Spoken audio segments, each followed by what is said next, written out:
പരിശുദ്ധ പരമദിവ്യകാരുണ്യത്തിന് എന്നേരവും ആരാധനയും സ്തുതിയും പുകഴ്ചയും ഉണ്ടായിരിക്കട്ടെ. പരിശുദ്ധ പരമദിവ്യകാരുണ്യത്തിന് എന്നേരവും ആരാധനയും സ്തുതിയും പുകഴ്ചയും ഉണ്ടായിരിക്കട്ടെ. പരിശുദ്ധ പരമദിവ്യകാരുണ്യത്തിന് എന്നേരവും ആരാധനയും സ്തുതിയും പുകഴ്ചയും ഉണ്ടായിരിക്കട്ടെ. എൻ്റെ പ്രിയപ്പെട്ടവരെ,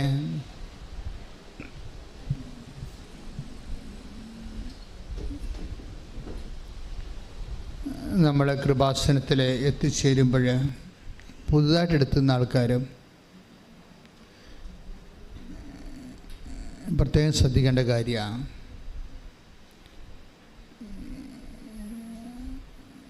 ദൈവമാണ് എന്നെ എൻ്റെ ഈ കഷ്ടപ്പാടിൻ്റെ കാലത്ത് എന്നെ ഇവിടെ കൊണ്ടുവന്നത്.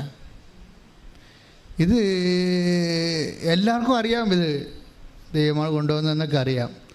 പക്ഷെ എന്നാ പ്രോബ്ലം എന്ന് വെച്ച് കഴിഞ്ഞാൽ ഇൻവെസ്റ്റ്മെൻറ്റ് നിങ്ങളുടെ വിഷയവുമായിട്ട് ആനുപാതികമല്ല. അതാ പ്രശ്നം. ഇൻവെസ്റ്റ്മെൻ്റ് എന്ന് പറയുന്നത് ദൈവമാണ് കൊണ്ടുവന്നതെന്നറിയാം, ബട്ട് അവരുടെ ഒരു മിനിമം ഡൗട്ട് ചില ആൾക്കാർ നിലനിർത്താനുണ്ട്. ഒക്കുമായിരിക്കും അല്ലേ? ചിലക്ക് കൃപാസനം മാതാവിൽ അനുഭവമില്ലാത്തത് കൊണ്ട് വിശ്വാസം ചിലർക്ക് ആദ്യഘട്ടങ്ങളിൽ കുറവായി വരാം. ചിലർക്ക് അവരിൽ തന്നെ വിശ്വാസമില്ല. അവർ എനിക്ക് ഉടമ്പടി പൂർത്തിയാക്കാൻ പറ്റുമായിരിക്കുമോ? അവർ തന്നെ എനിക്ക് ഉടമ്പടി പൂർത്തിയാക്കാൻ പറ്റുമോ? അപ്പോൾ ഇത് ഉടമ്പടി എന്ന് പറയുമ്പോൾ ഇതെൻ്റെ വലിയ മഹാസംഭവമാണ്, ഇത് ആർക്കും ചെയ്യാൻ പറ്റാത്ത കാര്യമാണെന്നുള്ളൊരു ധാരണയിലാണ് അവരങ്ങനെ പറയണത്. പക്ഷേ ഇത് ശരിക്കും പറഞ്ഞാൽ സിമ്പിളാണ്. സാധാരണ അതിന് നിങ്ങൾ ചെയ്യേണ്ട കാര്യങ്ങൾ, സാക്ഷ്യങ്ങൾ, ഈ സന്ത്രാസമൊന്നുമില്ലാതെ ഇങ്ങനെ സാക്ഷ്യങ്ങൾ കേട്ടുകൊണ്ടിരിക്കണം. സാക്ഷ്യങ്ങൾക്കുള്ള പ്രശ്നം വെച്ചാൽ നിങ്ങൾക്കറിയാം, സാക്ഷ്യങ്ങളുടെ പോക്ക് എന്ന് പറയുന്നത് ഒരു ധ്യാന കേന്ദ്രമായതുകൊണ്ട് സ്വാഭാവികമായി അവിടെ ദൈവം പ്രവർത്തിക്കും. അങ്ങനെ വരുന്ന സ്വാഭാവിക സാക്ഷ്യങ്ങളല്ല ഇവിടുത്തെ പ്രശ്നം. ഇവിടുത്തെ സാക്ഷ്യത്തിന് ഒരു ദൈവികമായ ലക്ഷ്യമുണ്ട്. എന്താണ് ലക്ഷ്യം? ആ ലക്ഷ്യം അമ്മയുടെ പ്രത്യക്ഷീകരണം സഭ സ്ഥിരീകരിക്കണം. അതാണ് പ്രശ്നം. അപ്പോൾ നമ്മുടെ പ്രശ്നം അല്ലത്, അത് ദൈവത്തിൻ്റെ പ്രശ്നമാണ്. അമ്മയുടെ പ്രത്യക്ഷീകരണം സമയഘടികാരം നെഞ്ചിൽ ചാർത്തി 10-8 സൂചി കാണിച്ച് ദുരന്തമുണ്ടാകാൻ പോണ പ്രാർത്ഥിക്കണമെന്ന് 2004 പ്രത്യക്ഷപ്പെട്ട് സന്ദേശം നൽകിയ അമ്മയുടെ ഈ പ്രത്യക്ഷീകരണം തിരുസഭ അംഗീകരിച്ച് ലോകത്തിന് മാതാവിൻ്റെ സന്ദേശം കൈമാറണം. അതാണ് അതിനു വേണ്ടിയാണ് ഉടമ്പടി തന്നിരിക്കുന്നത്. ഉടമ്പടി തന്നതിൻ്റെ കാരണം ഇപ്പോൾ എത്രയോ സ്ഥലങ്ങളിൽ പ്രത്യക്ഷീകരണം നടക്കുന്നു. അവിടെ ഒന്നും കൊടുക്കാത്ത ഒരു പ്രത്യേക രക്ഷാകര പദ്ധതി ആദ്യം 2015 ഈ അമ്മയുടെ പ്രത്യക്ഷീകരണത്തിൻ്റെ 10ാമത്തെ വർഷത്തിൽ, അത് 10ാം വർഷമായെന്ന് എനിക്ക് പോലും അതിനെക്കുറിച്ചൊരു കോൺഷ്യസ് ഇല്ലായിരുന്നു. കാര്യം കൃപാസനം വേറൊരു മോഡ് ഓഫ് സർവീസിൽ നന്നായിട്ട് പോയിക്കൊണ്ടിരുന്ന കാലമായിരുന്നു അത്. അപ്പോൾ ശുശ്രൂഷയ്ക്ക് പഞ്ഞമില്ലായിരുന്നു, ആൾക്കാർക്ക് കുറവില്ലായിരുന്നു, ഭംഗിയായിട്ട് പോയിക്കൊണ്ടിരിക്കുകയായിരുന്നു. 2015 ആദ്യമായിട്ട് പ്രത്യക്ഷീകരണ പ്രാർത്ഥന എന്ന് പറയുന്നത്. അപ്പോഴാണ് ഞാൻ പ്രത്യക്ഷീകരണ പ്രാർത്ഥന കിട്ടി. എന്താണ്? അമ്മ ആഗ്രഹിക്കുന്ന ഒരു കൃപാവര പദ്ധതി. അതൊന്നും എൻ്റെ വാക്കുകളൊന്നുമല്ല. അമ്മ ആഗ്രഹിക്കുന്ന ഒരു കൃപാവര പദ്ധതി കൃപാസനത്തിലും ഞങ്ങളുടെ കുടുംബത്തിലും നിറവേറാൻ ഇടയാക്കണമേ എന്നായിരുന്നു ആദ്യത്തെ പ്രത്യക്ഷീകരണ പ്രാർത്ഥനയുടെ ജിസ്റ്റ് എന്ന് പറയണത്. അത് ആൾക്കാർ 6 മാസം പ്രാർത്ഥിച്ചപ്പോഴാണ് അമ്മ ആഗ്രഹിക്കുന്ന കൃപാവര പദ്ധതിയായിട്ടാണ് ഈ ഉടമ്പടി വരണത്. അമ്മ ആഗ്രഹിക്കുന്ന ഒരു കൃപാവര ദൈവികമായ പദ്ധതി എന്തിനാണ്? കൃപാസനത്തിലും ഞങ്ങളുടെ കുടുംബത്തിലും. അപ്പോൾ കുടുംബം അതിനകത്തുണ്ടേ. അപ്പോൾ കുടുംബത്തെ ഓറിയൻറ്റേറ്റ് ചെയ്തുകൊണ്ടാണ് ഈ അമ്മ ഇത് തന്നിരിക്കുന്നത്. അപ്പോൾ തന്നെ ഉടമ്പടിയുടെ എല്ലാ വിഷയങ്ങളിലും കുടുംബജീവിതം തന്നെയാണ്. കുടുംബജീവിതം എന്ന് പറയണത് അതിനകത്ത് ജോലി, വീട്, വിവാഹം. നിങ്ങളവർക്ക് എപ്പോഴും അവർക്ക് എന്താ എപ്പോഴും ഇതൊക്കെ തന്നെ പറഞ്ഞുകൊണ്ടിരിക്കണത് എന്ന്. എന്നുവെച്ചാൽ നമ്മളെപ്പോഴും പറയണത് എന്താണ്? മാനുഷ്യമായ വിഷയങ്ങൾ തന്നെയാണ് പറയണത് എല്ലാം. അതിൻ്റെ കാരണം വെച്ച് കഴിഞ്ഞാൽ കുടുംബം എന്ന് പറയുന്നത് ഇതിനകത്ത് ഒരു പ്രധാനപ്പെട്ട ഫോക്കൽ പോയിൻ്റാണ്. കാര്യം കുടുംബം തകർച്ച നേരിടുന്ന, ദുരന്തം ഉണ്ടാകാൻ പോണ പ്രാർത്ഥിക്കണമെന്ന് പറയുമ്പോൾ നമ്മൾക്കറിയാം. അപ്പം ഞാൻ ചരിച്ചത് ഉടനെ പിറ്റേ മാസമാണ് സുനാമി ഉണ്ടായത്. പിന്നെ ഉടനെ ചിക്കൻ ഗുനിയ ഉണ്ടായി 2 കൊല്ലം കഴിഞ്ഞപ്പോൾ. പിന്നെ ഒരു 3 കൊല്ലം കഴിഞ്ഞപ്പോൾ നിപ്പ വൈറസ് വന്നു. പിന്നെ 2018 വന്നപ്പോൾ പ്രളയം വന്നു. 19 കോവിഡ് വന്നു. ഇങ്ങനെ ദുരന്തത്തിൻ്റെ ഒരു ഘോഷയാത്ര തന്നെ വന്നു.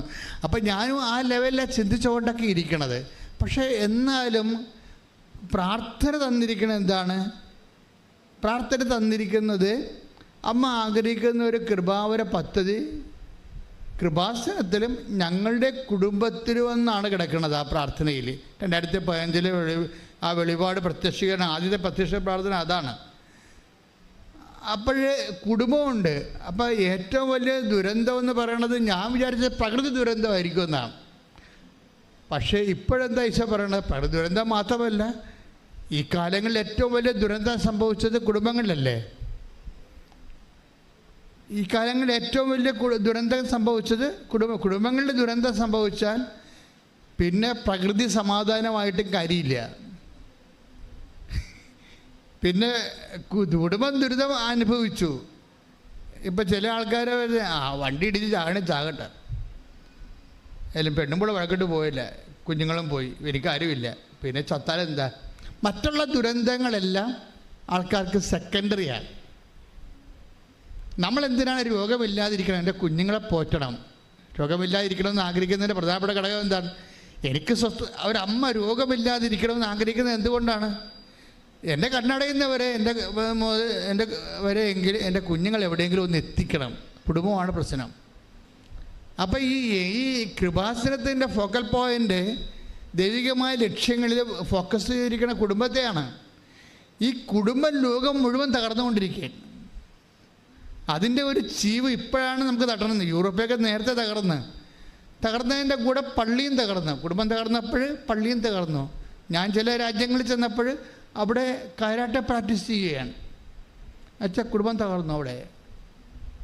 അപ്പോൾ എന്ത് പക്ഷേ കഴിഞ്ഞാൽ കുടുംബം തകർന്ന് പള്ളി തകരും, അതുപോലെ തന്നെ സഭ തകരും, എല്ലാം തീരും. കാരണം ദൈവത്തിൻ്റെ പദ്ധതികൾ കുടുംബത്തോടാണ് ആദ്യകാലം മുതലേ ഉണ്ടായിരുന്നത്.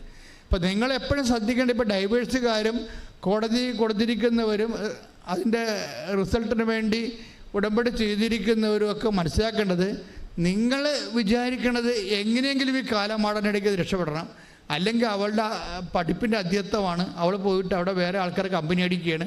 അറിയാൻ പാടില്ലേ, ഇയാൾ സ്വന്തമായിട്ട് കൃതിക്കാണ് ഇവിടെ നാട്ടിലിരുന്നുകൊണ്ട് കൃതിക്കാണ്. അവളുടെ ഡ്യൂട്ടി കൊണ്ട് ഭാരം കൊണ്ട് ചിലപ്പോൾ സമയത്ത് വിളിക്കുമ്പോൾ ഫോൺ എടുക്കത്തില്ല. എടുക്കാഞ്ഞിട്ടല്ല, എടുക്കാൻ പറ്റത്തില്ല. അതൊക്കെ നിങ്ങളെ ഹോസ്പിറ്റലിൽ ചെന്നാൽ മാത്രമേ അറിയാൻ പറ്റത്തുള്ളൂ.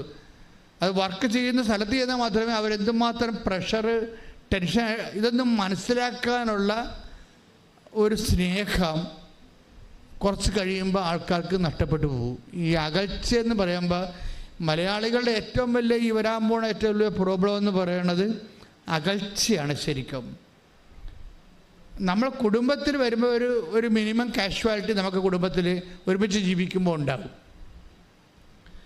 ഒരുമിച്ച് ജീവിക്കുമ്പോൾ ഇഷ്ടാനിഷ്ടങ്ങളൊക്കെ ഉള്ള കാരണവും താല്പര്യങ്ങളൊക്കെ വ്യക്തിപരമായത് കാരണം ചിലപ്പോൾ ചില ക്രാഷ് ഉണ്ടാകും. പക്ഷേ അത് 10%മാണുള്ളത്. പക്ഷേ അകന്നിരിക്കുമ്പോൾ ഉള്ള ക്രാഷ് ഒരു 50% വരെ ചെല്ലും. എന്താ കാര്യത്തിൽ ഈ അകന്നിരിക്കുമ്പോഴുള്ള റിലേഷൻസ് മുഴുവൻ ഇക്കണോമിക് ഫൈനാൻസ് റിലേഷനാണ്. Not body relation, not mental relation. സ്കൈപ്പിലൊക്കെ കാണാമെന്നൊക്കെ പറഞ്ഞാൽ കുറച്ച് ബോറടിക്കത്തില്ലേ മനുഷ്യന്? എന്തൊക്കെ പറഞ്ഞാലും മനുഷ്യന് ബോറെന്ന് പറഞ്ഞ സാധനം ഉണ്ടല്ലോ, അത് കുറച്ച് കഴിയുമ്പോൾ അടിക്കും നമുക്കിട്ട് വന്ന്. നമ്മൾ തിരിച്ചടിക്കാൻ വല്ലതും പറ്റുമോ ബോറിനിട്ട്? അത് സഹിക്കാൻ പറ്റത്തുള്ളൂ. അപ്പോൾ കുറച്ച് കഴിയുമ്പോൾ ഈ സംവിധാനങ്ങളൊന്നും സപ്പോർട്ടീവ് അല്ലാത്ത സമയം വരും. അപ്പോൾ എപ്പോഴും കടമാണ്, പണം വേണം, കടമാണ്, ശമ്പളം കിട്ടിയ ഇങ്ങനെ പറഞ്ഞുകൊണ്ടിരിക്കുമ്പോൾ റിലേഷൻസിൽ മുഴുവനും ഫൈനാൻസ് റിലേഷനേ ഉണ്ടാകത്തുള്ളൂ. Finance relation. അപ്പോൾ അവൾ അല്ലെങ്കിൽ അവൻ വിചാരിക്കുന്നത് എൻ്റെ കുടുംബക്കാർ അപ്പനും അമ്മയും മക്കളും എല്ലാം കൂടി എന്നൊരു കറവപ്പശായിട്ട് വെച്ചിരിക്കുകയാണെന്ന് തോന്നുന്നു. NRIയുടെ കുറേ ആൾക്കാർക്കുള്ള പ്രശ്നം എന്തായിരുന്നു? അവരമ്മയും മക്കളും എപ്പോഴും പപ്പായും വിളിക്കും, മമ്മി വിളിക്കും, പിള്ളേർ വിളിക്കും, കിടുങ്ങി വിളിക്കും, കുടുങ്ങി വിളിക്കും. എന്തായാലും കാശാണ് പ്രശ്നം. അയാൾക്കറിയാമല്ലോ, അത് കുറേ അഭ്യാസമൊക്കെ അറിയാമല്ലോ. ഈ കുടുങ്ങിയൊക്കെ വിളിക്കുന്നതിൻ്റെ പിന്നിൽ അവസാനം കാശിലേ വന്ന് നിൽക്കത്തുള്ളൂ എന്നറിയാം. പൂച്ചയെ എങ്ങനെ പിടിച്ചടങ്ങിയാലും 4 കാലേ വന്ന് നിൽക്കും. എന്ത് സംസാരമായാലും അവസാനം കാശിലേ വന്ന് നിൽക്കും. അപ്പോൾ ആൾക്കാർക്ക് ബോറടിക്കോ? അപ്പോൾ ഈ ബോറടിക്കുമ്പോൾ സ്വാഭാവികമായിട്ട് നിനക്കറിയാവോ, അല്ലെങ്കിൽ നിങ്ങൾക്കറിയാവോ ഞാൻ എന്ത് അവസ്ഥയിലാണ് ഇവിടെ ജീവിക്കണമെന്ന്? അപ്പോൾ അണ്ടർസ്റ്റാൻഡിങ്ങിന് പ്രശ്നം വരും. മനസ്സിലാകുന്നില്ല. അപ്പം ഇവിടുത്തെ കേമത്വം കഷ്ടപ്പാട് ഇവരും അങ്ങോട്ട് കെട്ടിയെഴുന്നള്ളിക്കും, അങ്ങോട്ടും ഇങ്ങോട്ടും കെട്ടിയെഴുന്നള്ളിൽ എന്ത് കാണിക്കാനാ? ഒന്നും കാണിക്കാനില്ല. പക്ഷേ അതേസമയം തന്നെ ഞാൻ മനസ്സിലാക്കുന്ന വേറൊരു സത്യമുണ്ട്. കിട്ടുന്ന സമയം 10 മിനിറ്റ് ആണെങ്കിൽ 10 മിനിറ്റ് വീഡിയോ കോൺഫറൻസിൽ ജപമാല ചെല്ലണവരെ ഞാൻ കണ്ടിട്ടുണ്ട്. 10 മിനിറ്റേ കിട്ടത്തുള്ളൂ അവർക്ക്, 2 പേർക്ക് കിട്ടണ്ടില്ല സമയം. അപ്പം കിട്ടുന്ന സമയത്ത് അവർ ദൈവത്തിന് അതിനകത്ത് കക്ഷി ചേർക്കും. അങ്ങനെ വന്നു കഴിഞ്ഞാൽ അതുകൊണ്ടാണ് ഈ എപ്പോഴും നമ്മൾ കുടുംബം സെറ്റ് ചെയ്യുമ്പോൾ ഒരേ വിശ്വാസത്തിലുള്ളവർ സെറ്റ് ചെയ്യണമെന്ന് പറഞ്ഞതിൻ്റെ കാരണം അതാണ്. നിങ്ങൾ ഒരേ ജോലി അനുസരിച്ചാണ് സെറ്റ് ചെയ്യണത്. ഒരേ ജോലി, PR അല്ലങ്ങനെയൊക്കെയുള്ള കാര്യങ്ങൾ വെച്ച് സെറ്റ് ചെയ്യണത്. പക്ഷേ അതുപോലെ തന്നെ പ്രധാനപ്പെട്ടതാണ് ഒരേ വിശ്വാസം എന്ന് പറയുന്നത്. ഒരേ വിശ്വാസത്തിലാണ് കുടുംബം സെറ്റ് ചെയ്യണമെന്നുണ്ടെങ്കിൽ കുറച്ചുകൂടി സുരക്ഷിതത്വം കിട്ടാം. പക്ഷേ വിശ്വാസം പ്രാക്ടീസ് ചെയ്യണം. വിശ്വാസം താത്വികമായിട്ടും ആശയപരമായിട്ട് ഇങ്ങനെ ഒരു ഇരുട്ടിൽ നിന്നിട്ട് കാര്യമില്ല. അത് പ്രാക്ടീസിങ് ഫെയ്ത്താണ്. ഫെയ്ത്ത് എന്ന് പറഞ്ഞാൽ പ്രാക്ടീസിങ് ആയിരിക്കണം. അല്ലെങ്കിൽ ഫെയ്ത്തിനൊരു കുഴപ്പമുള്ള, വിശ്വാസത്തിൻ്റെ കുഴപ്പമുള്ളത് വിശ്വാസത്തിൻ്റെ അകത്ത് തന്നെ സംശയമുണ്ട്. ഇൻബിൽട്ടാണ്. വിശ്വാസത്തിൻ്റെ ഉള്ളിൽ ഇൻബിൽട്ടായിട്ട് വരുന്ന സാധനമാണ് സംശയം.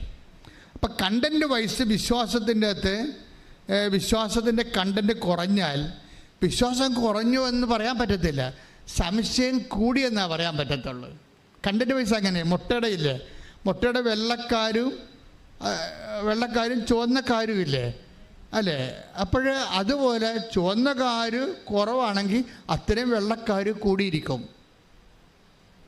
അതാണ് എൻ്റെ തീർച്ചയായും. വിശ്വാസം നിങ്ങൾക്ക് ഉണ്ടെന്ന് പറയുമ്പോൾ വിശ്വാസം കുറവാണെന്ന് പറഞ്ഞാൽ അതിൻ്റെ അർത്ഥം സംശയം കൂടുതലാണെന്ന് അതിൻ്റെ അർത്ഥം. കാര്യം ഇത് രണ്ടും ഒരുമിച്ചാണ് പോണത്. ഇതൊരു ഭയങ്കര ട്രീറ്റ് ചെയ്യേണ്ട ഒരു സബ്ജക്റ്റാണിത്. അതായത് നിങ്ങൾക്ക് വിശ്വാസം കൂടിയെന്ന് പറഞ്ഞാൽ അതിൻ്റെ അർത്ഥം സംശയം കുറഞ്ഞെന്ന് അതിൻ്റെ അർത്ഥം. അപ്പം നമ്മൾ ടാർഗറ്റ് ചെയ്യേണ്ടത് എന്താണ്? വിശ്വാസത്തെ ടാർഗറ്റ് ചെയ്യണം. വിശ്വാസത്തെ നേരിട്ട് ടാർഗറ്റ് ചെയ്താൽ പറ്റത്തില്ല. വിശ്വാസം ഒരു റിസൾട്ടാണ്. വിശ്വാസം റിസൾട്ടാണ്. എന്തിനാണ് ടാർഗറ്റ് ചെയ്യേണ്ടത്? സ്നേഹത്തെയാണ് ടാർഗറ്റ് ചെയ്യേണ്ടത്. അതാണ് ബൈബിളിൻ്റെ ഒരു വെളിപാടതാണ്. എന്താണ്? സ്നേഹം എല്ലാം വിശ്വസിക്കുന്നു. ഇപ്പം സംശയത്തെ നമ്മൾ ടാർഗറ്റ് ചെയ്തിട്ട് കുറച്ച് സംശയം നീങ്ങിയത് കൊണ്ട് ആക്റ്റീവ് ഫെയ്ത്തിലേക്ക്, ഒരു അപ്ലൈഡ് ഫെയ്ത്തിലേക്ക് വരത്തില്ല. ആ പ്രായോഗിക വിശ്വാസത്തിലേക്ക് വരണമെന്നുണ്ടെങ്കിൽ നമുക്ക് ഇമോഷണൽ ഫാക്കൽറ്റി പവർഫുള്ളാകണം. അപ്പോഴും പലപ്പോഴും സംശയം തീർക്കാൻ വേണ്ടി ഇൻ്റലക്ച്വൽ ഫാക്കൽറ്റിയിലാണ് നമ്മൾ പഠനങ്ങൾ ഉണ്ടാക്കിയിരിക്കുന്നത്.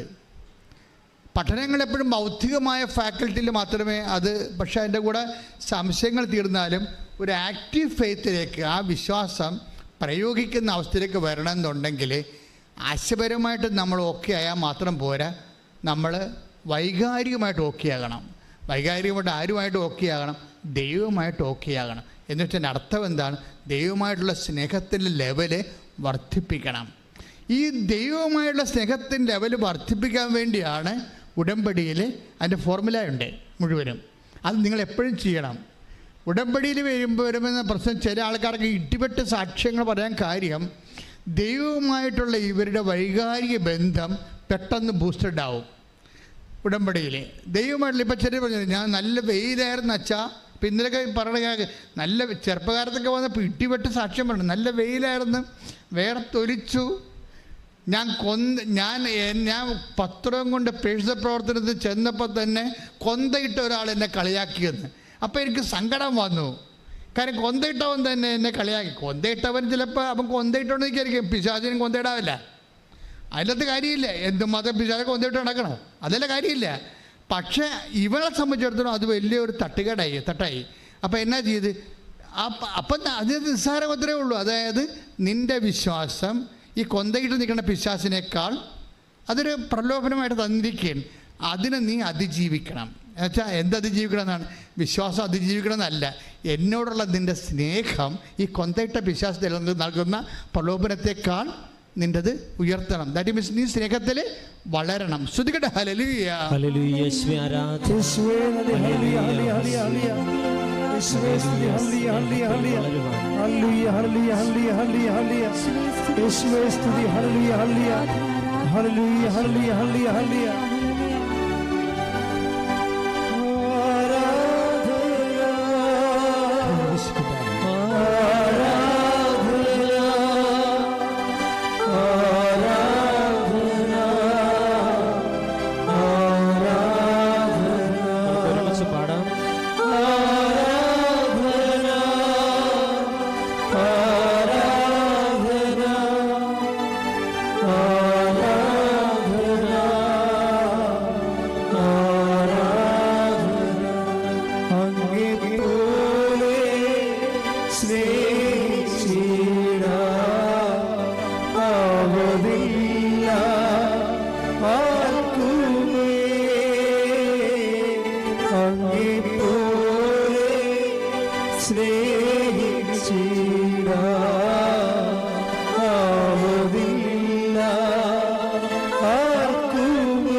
പരിശുദ്ധ പരമ ദിവ്യകാരുണ്യത്തിന്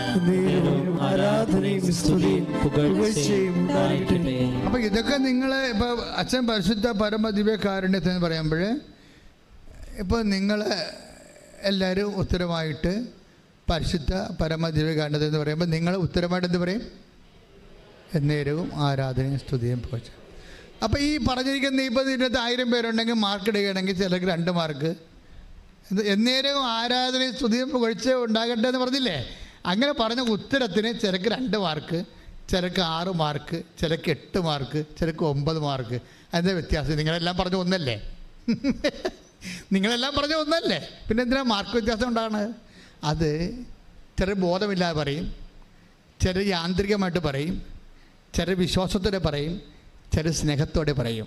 അതിനാ മാർക്ക് വേണ്ടത്? സ്നേഹത്തോടെ പറയുന്നതിനാണ് മാർക്ക് 9 മാർക്ക്. കൈയടിച്ച് കർത്താൻ ഹല്ലേലൂയ. Hallelujah hallelujah hallelujah. സ്നേഹത്തോടെ ജീവനേ സുന്ദരമേ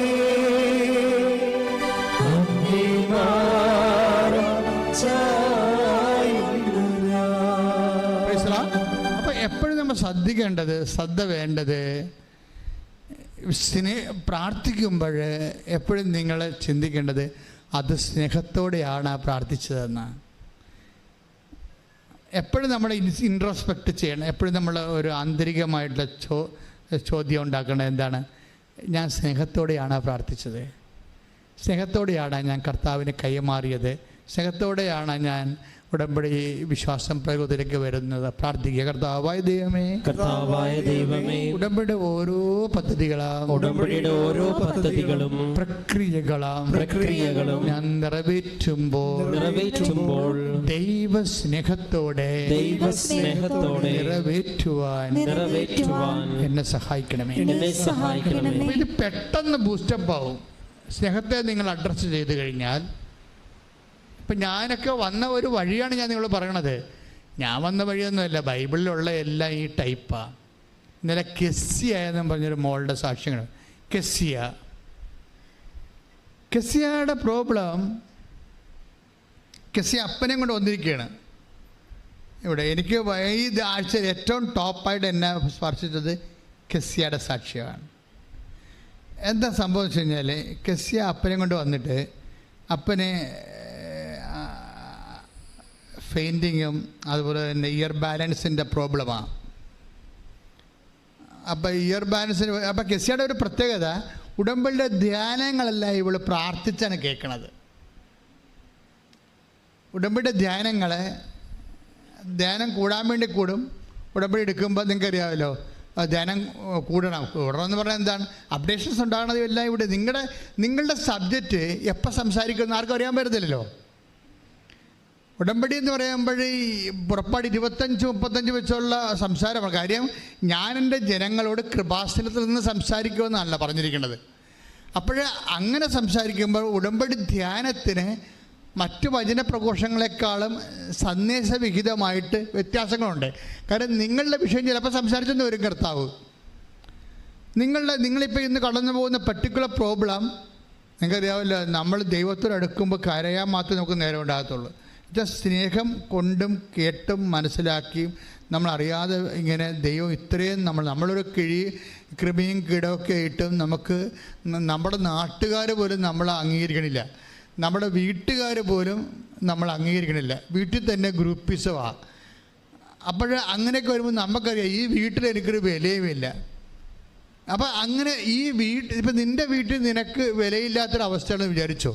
ചിലപ്പോൾ അവരുടെ അനീതിയായിരിക്കും, ചിലപ്പോൾ നിൻ്റെ കയ്യിരിപ്പ് കൊണ്ടായാലും, പക്ഷേ ഫീൽ ചെയ്യണം നിനക്കാണ്.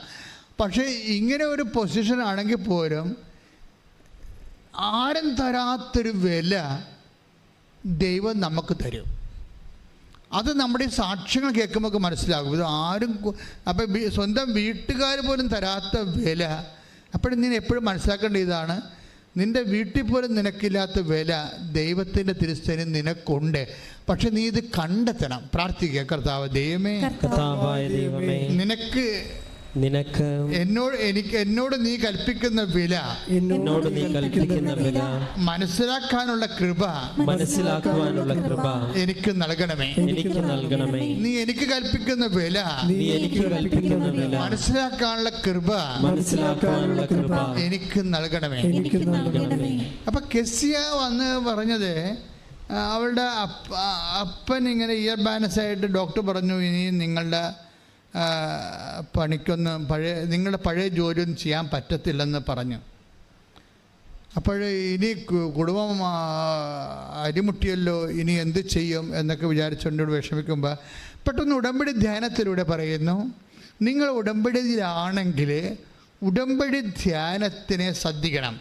ആ ധ്യാനത്തിലൂടെ കർത്താവ് നിങ്ങളോട് സംസാരിക്കുമെന്ന് പറഞ്ഞു. അപ്പോൾ ഇത് കേട്ട ഉടനെ പിന്നെ എന്താ കെസ്സിയോട് പറഞ്ഞത്, ഉടമ്പടിയിലിരിക്കുന്ന വ്യക്തികൾ മറ്റു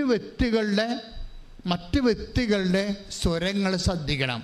ഇതൊക്കെ ഞാനിങ്ങനെ ഓർത്ത് പറയണമല്ലേ. ഇവിടെ വരുമ്പോൾ കുറേ കാര്യങ്ങൾ കർത്താവ് എനിക്ക് പറഞ്ഞു തരും. അപ്പോൾ അത് ഞാൻ പറഞ്ഞുകൊണ്ടിരിക്കുന്ന സമയത്ത് കർത്താവ് വേറെ കാര്യങ്ങൾ പറയും. അപ്പോൾ അതൊക്കെ ഞാൻ ഞാൻ കേൾക്കണ മനസ്സിൽ ഈശോ കേൾക്കണം, ഈശോ പറഞ്ഞ് കേൾക്കണ കാര്യങ്ങൾ നിങ്ങളോട് പറയും. പക്ഷേ ഇത് ആരെങ്കിലും കർത്താവ് ഉദ്ദേശിക്കുന്നുണ്ടാവും. അതുകൊണ്ടാണ് ദൈവത്തിൻ്റെ മുമ്പിൽ നിങ്ങൾക്ക് വില ഉണ്ടെന്ന് പറയാൻ കാര്യം. ദൈവത്തിൻ്റെ മുമ്പിൽ നിങ്ങൾ എത്ര കെട്ടേണ്ട മനുഷ്യരാണെന്ന് പറഞ്ഞാലും ദൈവം നിങ്ങളുടെ വില ഒരിക്കലും കുറയത്തില്ല. സ്വർണം പോലെയല്ലേ, സ്വർണത്തിൻ്റെ വില കുറയത്തില്ലല്ല. ചളങ്ങിയാലും കുറയത്തില്ല, അത് കറുത്താലും കുറയത്തില്ല, വില കുറയത്തില്ല അതിൻ്റെ. അപ്പം അതുപോലെ നീ സ്വർണമാണ് വിലാപങ്ങളുടെ പുസ്തകത്തിൽ നമ്മളോട് പറഞ്ഞിട്ടുണ്ട്, നീ സ്വർണമാണ് എനിക്കെന്ന്. സ്വർണം മങ്ങിപ്പോയത് എന്താണെന്നൊക്കെ ചോദിക്കുന്നുണ്ട്, പക്ഷേ വില കുറഞ്ഞ എന്താണെന്ന് പറഞ്ഞിട്ടില്ല. Take the word of God. വിലാപങ്ങൾ 4-ാം അധ്യായം 1-ാമത്തെ വാക്യം. സ്വർണം എങ്ങനെ മങ്ങിപ്പോയി, തങ്കത്തിന് എങ്ങനെ മാറ്റം വന്നു, വിശുദ്ധ മന്ദിരത്തിൻ്റെ കല്ലുകൾ വഴിക്കവലയിൽ ചിതറിക്കിടക്കുന്നു. അതായത് ഇസ്രായേലിനെ കുറിച്ചും വിശ്വാസത്തെക്കുറിച്ചും ദൈവപൈതലിനെ കുറിച്ചും പറയുന്നത്, ദൈവം ചോദിക്കണം എങ്ങനെ സ്വർണത്തിൻ്റെ വില എങ്ങനെ കുറഞ്ഞെന്നല്ല ചോദിക്കണത്. അങ്ങനെ ഒരിക്കലും കുറയത്തില്ല. നീ സ്വർണമാണ്, നിനക്ക് സംഭവിക്കാൻ സാധ്യതയുള്ളത് എന്താണ്? മങ്ങിപ്പോകാം. നീ ദൈവത്തിന് നകലുന്നതനുസരിച്ച്, വിശ്വാസം കുറയുന്നതനുസരിച്ച് കൊണ്ട്, വിശ്വാസത്തിൻ്റെ പ്രവൃത്തികൾ കുറയുന്നതനുസരിച്ച് കൊണ്ട് നിനക്ക് മങ്ങൽ വരാം, പക്ഷെ വില കുറയത്തില്ല. അതുകൊണ്ട് തന്നെ ദൈവത്തിൻ്റെ നമ്മുടെ വീട്ടുകാരുടെ മുമ്പിൽ നമുക്ക് വില കുറഞ്ഞാലും ദൈവ തിരുസന്നിധിയിൽ ഒരിക്കലും നമ്മുടെ വില ഇടിയത്തില്ല. അതാണ് നമ്മുടെ കോൺഫിഡൻസിൻ്റെ തന്നെ. ദൈവ തിരുസന്നിധി വരുമ്പോൾ നമ്മുടെ കോൺഫിഡൻസ് അതായിരിക്കണം. കാര്യം നിങ്ങളുടെ പാപങ്ങൾ കൊണ്ടോ, ഇപ്പോൾ ചില ആൾക്കാർ പറഞ്ഞത് എന്താണ്, അയ്യോ ഞാൻ പാപിയാണ്, എനിക്ക് ഉടമ്പടി പൂർത്തിയാക്കാൻ പറ്റുമോ, ഞാൻ പാപാവസ്ഥ ജീവിക്കുന്ന ആളാണ്, എനിക്ക് ഉടമ്പടി പൂർത്തിയാക്കാൻ പറ്റുമോ എന്ന് പറഞ്ഞുകൊണ്ട് നീയാണ് വിഡ്രോ ചെയ്ത് പോണത്. പക്ഷേ കർത്താവ് എന്താ പറയണത്? നീ ഇപ്പോഴും സ്വർണം തന്നെയാണ്, മങ്ങിപ്പോയിട്ടുണ്ടെന്ന കാര്യം സത്യമാണ്, പക്ഷെ നിന്റെ വില കുറഞ്ഞിട്ടില്ല. കൈയടിച്ച് കർത്താവ്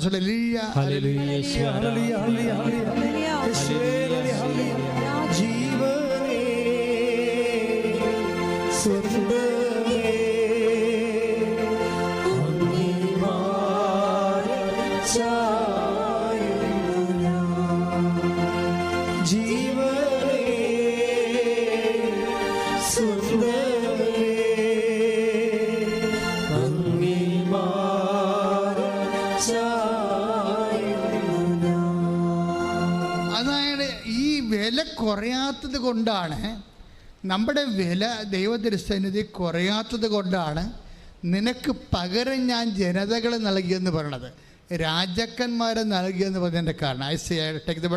ശ്രദ്ധിക്കട്ടെ. Hallelujah, hallelujah, hallelujah, hallelujah. യേശുവേ നന്ദി, യേശുവേ സ്തുതി. Hallelujah, hallelujah, hallelujah, hallelujah, hallelujah, hallelujah, hallelujah.